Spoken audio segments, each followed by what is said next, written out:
Ce jeune homme que les ambulanciers amènent à l'hôpital est chanceux d'être en vie si l'on se fie à celui qui a envoyé de l'aide à son secours.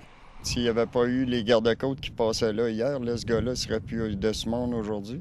Jean-Marie Gagné était sur la grève à Lévis quand il a vu une voiture qui était lentement submergée par la marée haute. Il a présumé qu'elle appartenait à des pêcheurs insouciants.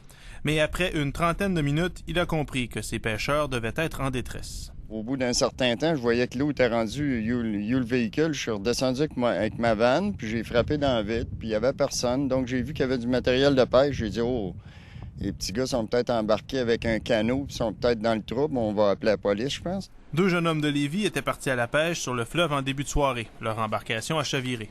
L'un d'eux a pu regagner la berge à la nage pour demander de l'aide. L'autre a dû tenir bon, littéralement.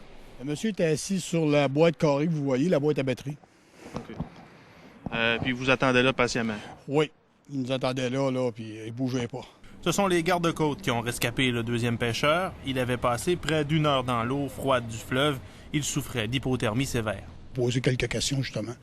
Et puis, mais par contre, il était en hypothermie. On voit ça, j'imagine, voir les lèvres bleues, des choses comme ça. Oui, et puis frissonnait beaucoup. Après le sauvetage, les deux hommes ont été conduits à l'hôpital. Ils ont reçu des soins et ont pu ensuite retourner à la maison. Félix Tremblay, TVA, à Québec.